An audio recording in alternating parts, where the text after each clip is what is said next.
Une histoire de réalité et c'est vrai que je suis encore dedans en fait. Je m'attends à tout moment à ce qu'il y ait un second vous qui arrive.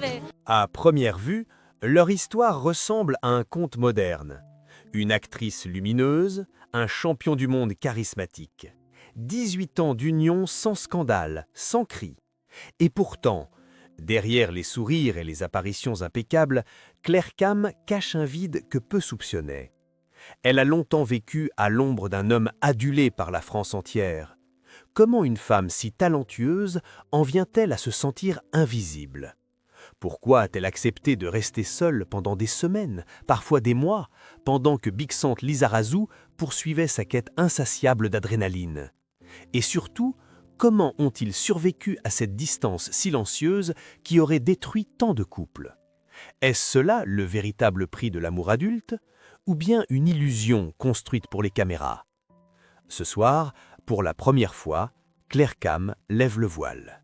Née le 8 juillet 1975 à Senlis, Claire Kam grandit loin des projecteurs. Son père, architecte, et sa mère, professeure de musique, lui transmettent le goût de l'art, mais aussi une certaine discrétion. Très tôt, Claire se passionne pour le chant et le théâtre. Ce n'est pourtant qu'au tournant des années 2000 que son visage devient familier du grand public, notamment grâce à des rôles marquants dans des séries télévisées à succès comme Zodiac ou Le Bleu de l'Océan. Sa voix douce et sa beauté éthérée séduisent autant que son jeu subtil. En parallèle, elle entame une carrière musicale où sa sensibilité se fait encore plus présente. Claire Kam, c'est l'image d'une femme douce, libre, un peu insaisissable. Et c'est peut-être cela qui attira, un jour de 2006, un certain Bixente Lizarazu. Lui, c'est tout l'inverse. Né le 9 décembre 1969 à Saint-Jean-de-Luz, il est l'incarnation de la rigueur et de la discipline. Défenseur redouté, champion du monde 1998 avec l'équipe de France de football, Bixente est une figure populaire, virile, rassurante. Après sa retraite sportive, il ne ralentit pas. Consultant télé, passionné de surf et de sports extrêmes, il vit à 100 à l'heure. Là où Claire cultive l'introspection, lui a besoin d'action. Là où elle écrit des chansons sur les blessures du cœur, il grimpe des sommets ou plonge dans les profondeurs marines. Leur rencontre surprend, leur relation intrigue. Comment ces deux âmes si différentes parviennent-elles à s'accorder ? En réalité, dès le début, ils choisissent de réinventer le couple. Pas de mariage, pas de vie fusionnelle, pas de déclaration tapageuse. Juste un lien, fort mais fluide. Ils ont une fille, Uaina, née en 2008. Ils habitent entre Paris et le Pays Basque. Et surtout, ils se refusent à entrer dans une routine traditionnelle. Les médias s'extasient devant leur complicité. Claire et Bixente deviennent l'un des rares couples people à résister au temps sans faire la une des journaux à scandale. Ils incarnent une forme de sagesse amoureuse, loin du tumulte. Mais ce portrait est-il vraiment complet ? Peu à peu, quelques indices viennent troubler cette image parfaite. Claire disparaît parfois des radars médiatiques. Elle refuse de parler de son couple, sauf pour glisser quelques phrases énigmatiques. L'équilibre est un combat, il faut accepter de ne pas tout partager. Ce n'est que récemment, à l'approche de ses 50 ans, qu'elle commence à desserrer l'étau du silence. Dans une interview donnée à Télé 7 jours, elle admet « Pendant longtemps, j'ai voulu que tout soit parfait. J'ai appris à lâcher prise, à comprendre que l'autre ne sera jamais exactement comme on voudrait, et que c'est là que commence l'amour véritable. » Une déclaration à la fois douce et vertigineuse qui laisse deviner un long chemin intérieur. Ce chemin, justement, est marqué par des contrastes constants. Une artiste hypersensible face à un athlète obsessionnel. Une femme en quête d'émotions profondes face à un homme toujours happé par le mouvement. Une mère présente au quotidien face à un père souvent sur les routes à courir après l'exploit. Plus que deux individus, Claire et Bixente incarnent deux visions du monde. Alors pourquoi ont-ils tenu ? Pourquoi cette union que tout semblait opposer dure-t-elle encore aujourd'hui ? Derrière l'image d'un amour mature se cache une succession de choix, de renoncements parfois, et de révélations douloureuses. Le calme apparent n'est que la surface d'une mer souvent agitée. Et si Claire Kam accepte enfin de parler, c'est peut-être parce que pour la première fois, elle se sent prête à raconter non pas un conte de fées, mais une histoire d'amour réel, avec ses ombres, ses failles et son courage. Au milieu des années 2000, Claire Kam est partout. Elle enchaîne les tournages à la télévision, multiplie les apparitions publiques et sort même un album salué pour sa délicatesse, Où il pleuvra. Sa beauté naturelle, ses choix artistiques exigeants et son refus du sensationnalisme séduisent un large public. À la différence de nombreuses actrices de sa génération, Claire incarne une forme d'élégance discrète, un raffinement sans esbrouffe. Dans les dîners mondains, elle est celle qui reste en retrait. Sur les plateaux, elle choisit ses mots, ne se raconte jamais trop. Et pourtant, tout le monde parle d'elle. À cette époque, sa relation avec Bixent Lizarazu fascine. Le champion du monde, héros de 1998, vient tout juste de raccrocher les crampons et s'ouvre à une nouvelle vie. Il devient consultant sportif, enchaîne les interventions à la télévision, mais surtout, il s'adonne à sa passion dévorante pour les sports de glisse, la montagne, le dépassement de soi. Là où beaucoup de sportifs ralentissent après leur carrière, lui accélère. Claire, elle, continue de bâtir son monde artistique entre tournées, tournages et engagement écologique discret. Ensemble, ils deviennent les représentants d'un certain idéal, un couple moderne, libre, qui ne s'affiche pas à outrance, mais dont la solidité semble faire l'unanimité. Les magazines féminins saluent leur mode de vie à contre-courant, sans mariage ni obligation formelle. En 2009, le couple achète une maison à proximité de l'océan Atlantique entre dunes et forêts. Un havre de paix. Les rares clichés volés montrent Claire pieds nus, un panier au bras, Bixent sortant de l'eau avec sa planche de surf, leur fille jouant avec un chien dans le jardin. L'image est idyllique. Trop peut-être. Car si l'harmonie semble régner en surface, elle cache déjà des tensions plus profondes. Claire, bien que comblée sur le papier, commence à se retirer. Moins de projets musicaux, moins de rôles marquants. Certains observateurs évoquent un ralentissement, une sorte de mise en retrait volontaire. Mais est-ce vraiment un choix? Lorsqu'on lui pose la question en 2015, elle élude. « Je suis là où j'ai envie d'être ». Pourtant, des proches, sous couvert d'anonymat, évoquent des périodes de doute, une fatigue latente. La lumière, parfois, peut éblouir au point d'aveugler. De son côté, Bixent enchaîne les défis. Traversées en vélo, ascension de sommets, plongées extrêmes. Il collabore avec des marques sportives, produit des documentaires, devient une référence dans le monde des aventuriers. Dans ses interviews, il parle peu de sa vie privée. Quand il le fait, c'est pour saluer la liberté que lui offre Claire, sa tolérance face à son besoin de mouvement. Une phrase revient souvent dans sa bouche. « Je ne peux pas rester en place, sinon je dépéris ». Claire, elle, commence à ressentir le poids de cette liberté offerte. Elle comprend que l'amour chez eux ne rime pas avec présence, mais avec respect de l'espace de l'autre. Une forme d'amour mature, certes, mais parfois douloureuse. Elle voit son compagnon partir régulièrement, parfois des semaines, pour vivre des aventures qui lui sont totalement étrangères. Elle reste à la maison avec leur fille et s'interroge. Et pourtant, elle continue d'afficher un visage serein. En 2016, dans une rare interview à cœur ouvert, elle confie « L'amour, ce n'est pas posséder, c'est laisser l'autre être ce qu'il est, même si parfois ça fait mal. » Ces mots résonnent étrangement. Pour certains, ils sont la preuve d'une maturité admirable. Pour d'autres, un aveu voilé de solitude. Durant cette période, elle tourne de moins en moins. Elle privilégie des projets confidentiels, des téléfilms intimes, des participations discrètes à des causes environnementales. Les journalistes peinent à la contacter. Elle disparaît même complètement de la scène musicale pendant plusieurs années. Certains s'interrogent. Claire Kam aurait-elle mis sa carrière entre parenthèses pour sa vie de couple? Aurait-elle renoncé en silence à ses ambitions pour maintenir un équilibre fragile?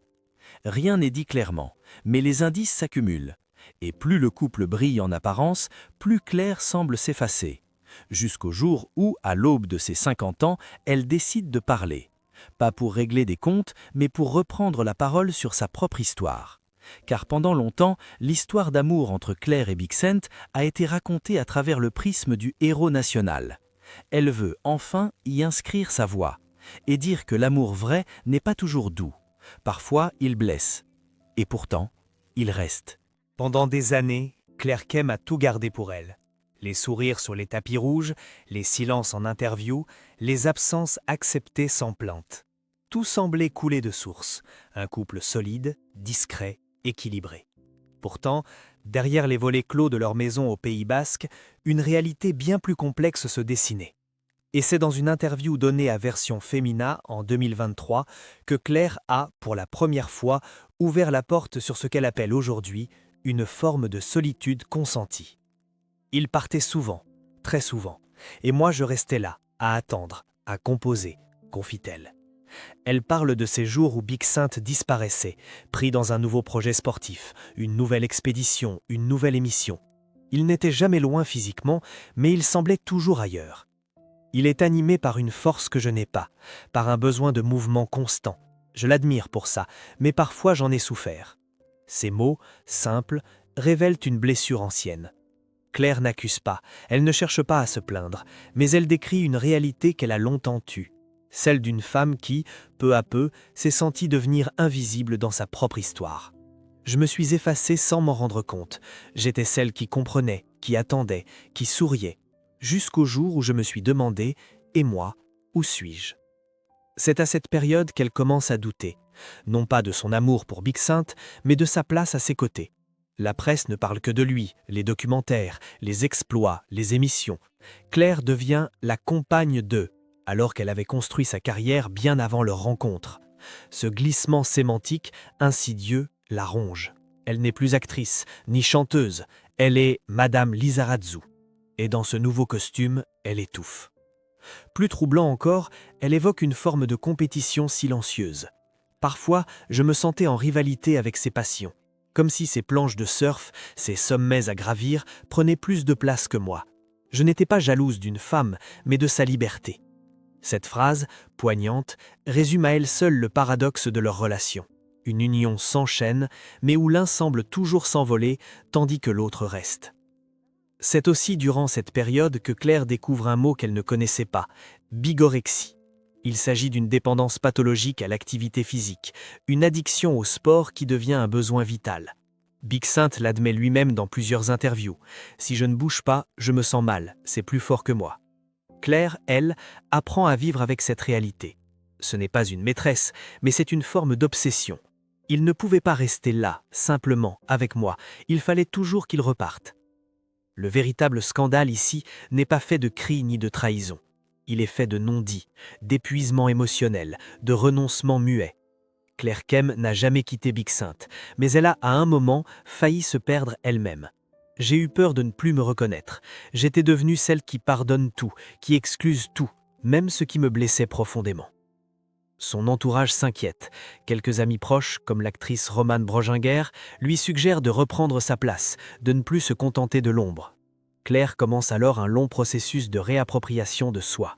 Elle accepte de dire non à certains compromis. Elle se remet à écrire, à chanter. Elle renoue avec la scène, timidement. Ce retour progressif à la lumière est un acte de résistance silencieux. Mais cette émancipation ne se fait pas sans tension. Selon certaines sources proches du couple, des discussions houleuses ont eu lieu en 2021 après un projet télévisé de Big Saint l'éloignant plusieurs semaines de la maison familiale. Claire aurait posé des limites claires. « Je ne veux plus être celle qui attend ». Depuis, un nouvel équilibre s'installe, plus fragile mais plus honnête. Big Saint, de son côté, fait aussi un pas. Il parle avec plus de tendresse de Claire dans ses interventions, évoque son admiration pour sa résilience. Il comprend enfin ce qu'elle a traversé. Sa fille, aujourd'hui adolescente, semble jouer un rôle de médiation. C'est elle qui nous a forcés à nous écouter, à ne plus faire semblant, glisse Claire dans un sourire. L'histoire que raconte Claire aujourd'hui n'est pas une rupture, c'est une renaissance intérieure, une affirmation intime. Elle n'a pas quitté Big Saint, ni détruit l'image du couple.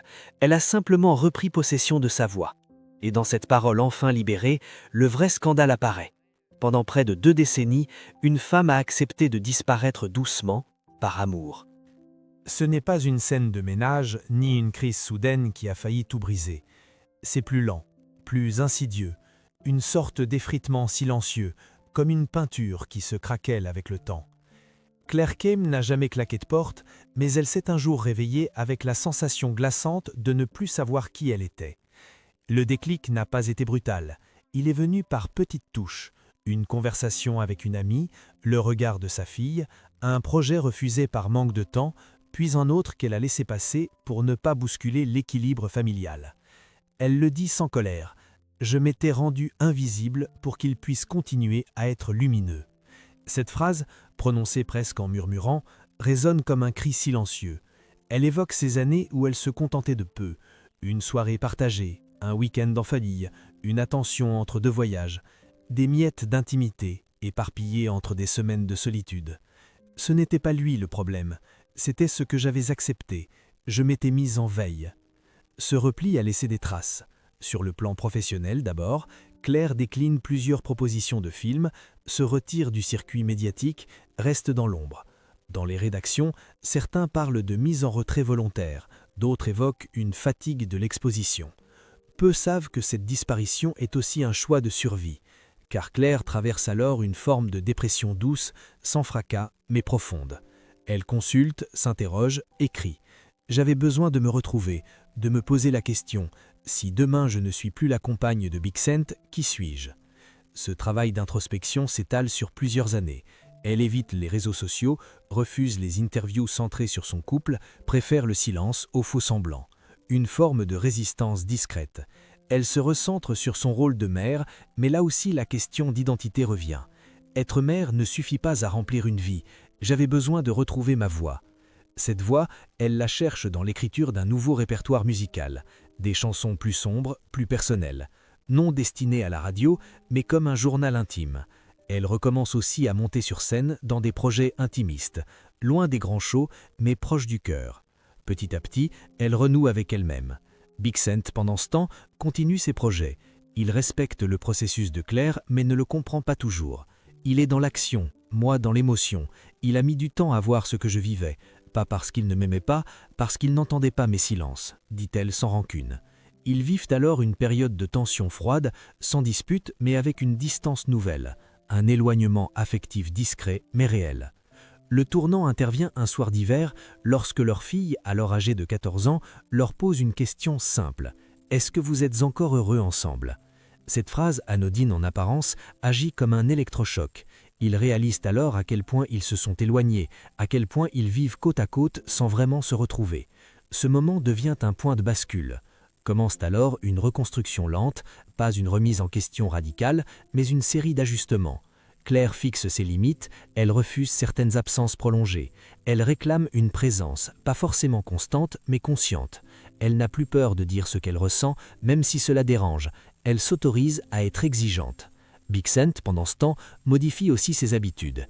Il apprend à ralentir, à être là sans être ailleurs, à poser ses valises plus souvent, à regarder Claire non pas comme un repère immuable, mais comme une femme en mouvement, elle aussi. Ils reprennent à dialoguer, à se voir, à s'aimer autrement. Aujourd'hui, ils ne se décrivent plus comme un couple modèle, mais comme deux êtres en construction perpétuelle. Un équilibre fragile, mais assumé. Claire n'est plus une ombre, elle est redevenue Claire, avec ses doutes, ses choix, sa lumière propre. Il n'y a pas de triomphe éclatant, pas de réconciliation médiatisée, ni de déclaration hollywoodienne. Ce qui subsiste entre Claire Kem et Bixent Lizarazu, après 18 années de haut et de bas, c'est une entente réinventée, un amour débarrassé de ses illusions, mais renforcé par l'épreuve. Nous avons arrêté d'essayer d'être parfaits, on essaie juste d'être vrai. Ces mots, glissés avec pudeur par Claire dans une récente émission, résument l'essentiel. Elle n'est plus celle qui attend, elle est celle qui avance, à son rythme, avec ses besoins, ses limites. Bixent n'est plus le héros tout-puissant, mais un homme qui apprend à écouter. Leur lien n'est pas immuable, il est vivant. Parfois fragile, souvent fort, toujours en tension. Et c'est peut-être cette tension, acceptée enfin comme naturelle, qui les tient ensemble. Claire n'a pas réglé de compte, elle n'a pas dénoncé ni accusé. Elle a simplement choisi de parler, de mettre des mots sur ce que beaucoup taisent, sur cette forme de solitude que l'on peut ressentir même au cœur d'un couple aimé, sur ce renoncement discret qui ronge l'estime de soi, sur cette violence douce que représente l'effacement progressif d'une femme même dans une relation sans cri. Son témoignage a touché, car il résonne bien au-delà de son propre couple. Il parle à toutes celles et à tous ceux qui, un jour, ont eu le sentiment de n'être qu'un figurant dans leur propre vie, qui ont mis leurs rêves en suspens pour ne pas déranger, qui ont aimé au point de s'oublier. Bixent, de son côté, n'a pas cherché à se défendre. Il reconnaît ses absences, son besoin quasi maladif de bouger, de s'évader.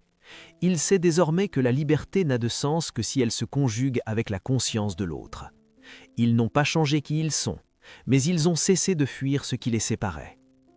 Le couple qu'ils forment aujourd'hui n'est plus une énigme. Il est un choix, renouvelée, nourrie d'épreuves et de vérités parfois inconfortables. Ils ne se ressemblent pas, mais ils s'aiment, non pas malgré leurs différences, mais à travers elles. Claire Kem ne se cache plus, elle avance, avec sa voix, ses mots, son corps reconquis. Elle n'est plus l'ombre d'un champion, elle est, simplement, une femme libre aux côtés d'un homme qui la regarde enfin. Et vous, chers spectateurs, pensez-vous que l'on puisse vraiment aimer sans s'oublier? Faut-il toujours tout accepter pour que l'autre reste? Et si finalement, la plus grande preuve d'amour, c'était de se choisir soi-même pour mieux aimer encore?